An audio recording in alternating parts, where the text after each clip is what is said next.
Welcome to This Week in Racing. I'm David Land. Today we're going to be talking about the end of the Ford GT program, the beginning of a new era in IndyCar broadcasting, at least in the United Kingdom, and we're also going to be talking about the new Indy 500 qualifying procedure. Spoiler alert, it's a lot better than it was last year. Let's get into it. As reported by Racer.com's Marshall Pruett this morning, the Ford GT program will conclude at the end of 2019.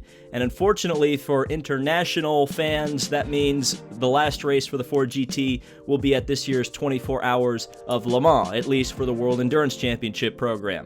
Now, what's great about that event is that there will be five Ford GTs in involvement in this year's Le Mans. The four Ford factory program cars from Chip Ganassi Racing, as well as a private entry from Keating Motorsports. Now, the Ford program will continue through the end of the IMSA season with the factory-involved two-car program from Chip Ganassi Racing.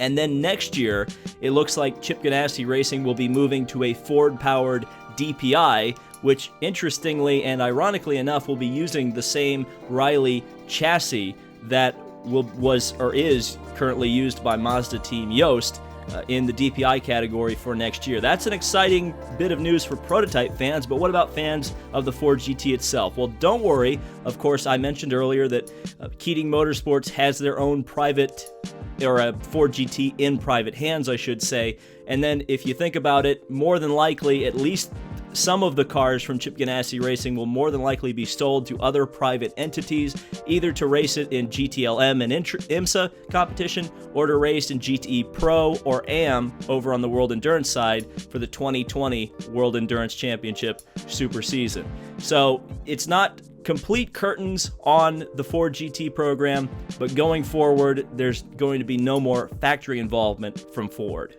The Indianapolis 500 has a new qualifying format. Again, I know, but this year's is significantly better than the one they were using last year. The Saturday, which used to be traditionally pole day, last year was bump day, is now essentially the day to determine the Fast 9.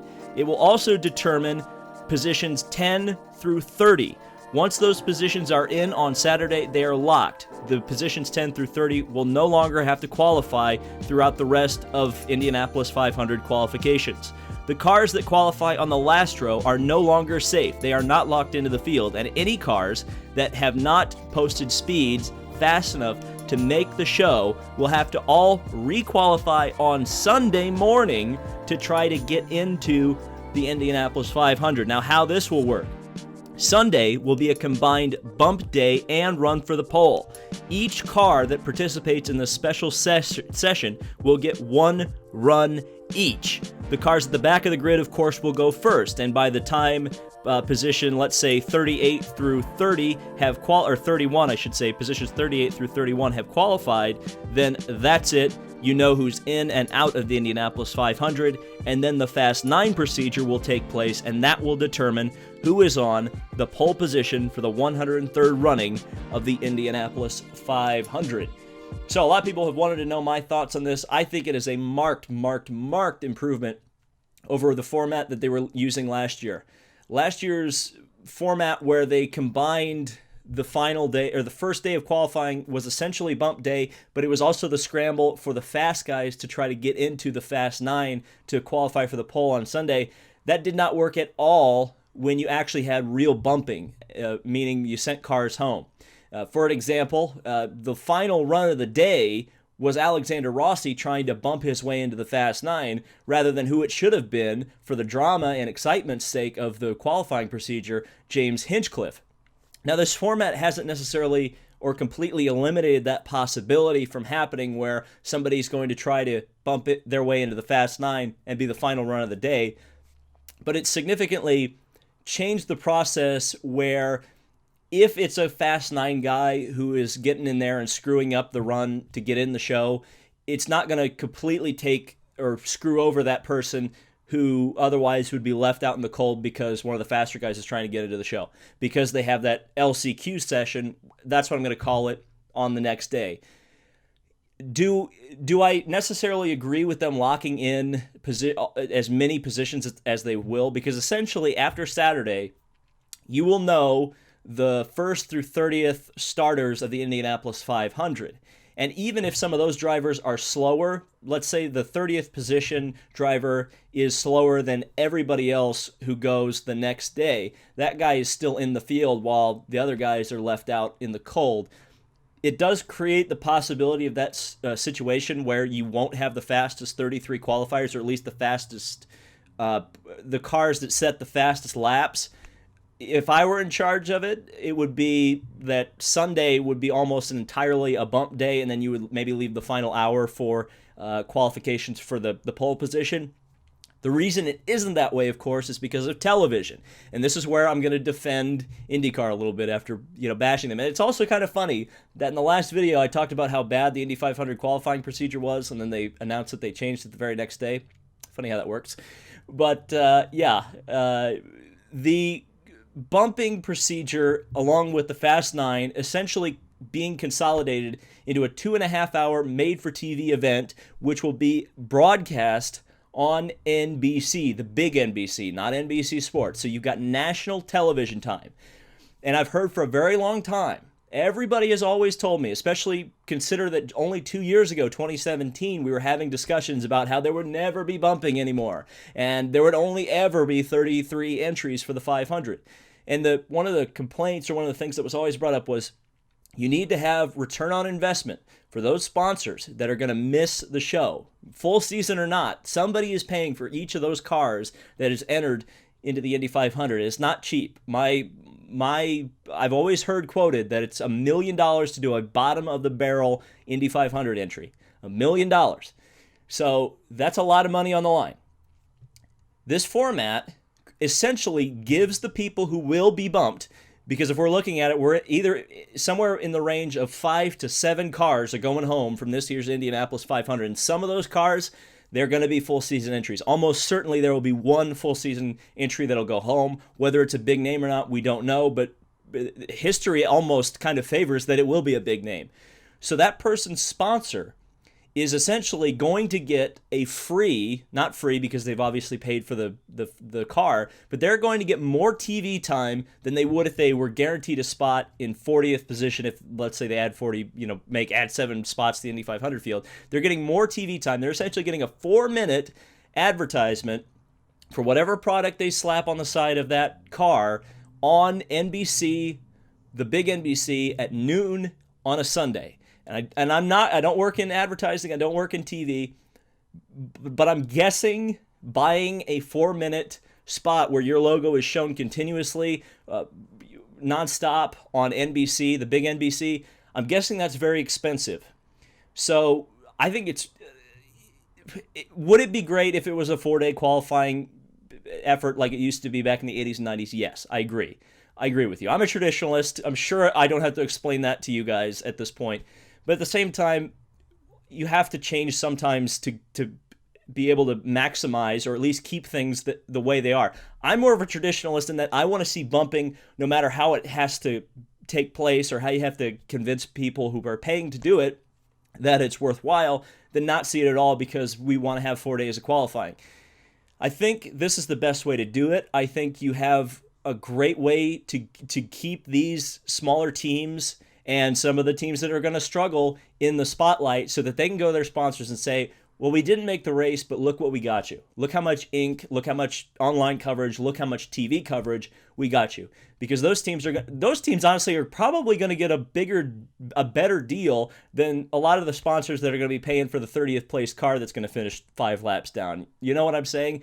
The Fast 9, I don't have a single problem with what they're doing. Having that be the main event on Sunday, single car runs, it's perfect. In fact, the best thing about this probably is the fact that they eliminated the mandatory requalifying from positions 10 to 33. That was the stupidest thing. I couldn't believe that. I remember thinking, especially when they didn't have any threat of being bumped in 2017 and 2016, the fact that you're sending Buddy Lazier back out there to run and try to wreck his equipment for absolutely no reason, that was ridiculous. So I'm glad they got rid of that. Overall, if I was grading this, if I'm a teacher, I give this a B+. Is it an A+ thing? Is it ever going to be an A+ thing? Probably not, but I think they did a fantastic job. They improved qualifying. They listened to the fans. They listened to the sponsors. They listened to the teams. Quite frankly, I think most of us are getting the best deal we possibly could out of this, And I'll tell you, I cannot wait to see who makes it and who doesn't. And finally, absolutely massive news for international IndyCar fans and, quite frankly, for the series itself. Sky Sports F1 will pick up coverage for the IndyCar series in the United Kingdom. And of course, I don't need to explain it to you guys who live there. Sky Sports is really one of the stops, the major stops for motorsports enthusiasts on that side of the pond. So IndyCar coming on there, along with the McLaren involvement for this year, Fernando Alonso, British drivers galore, it seems. Lots and lots of Brits coming into this year's IndyCar series and Indy 500.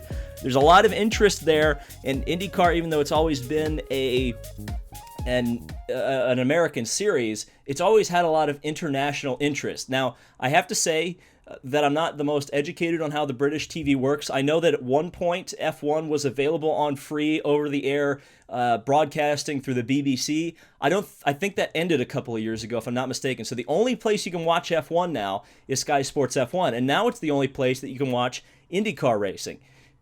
Obviously, I don't need to explain to you guys that a crossover between open wheel fans is the best thing ever. I mean, for IndyCar, it's like folks will be able to tune in, especially the way things are usually scheduled. Folks will tune in for the F1 race, and then they'll be able to watch IndyCar in the evening.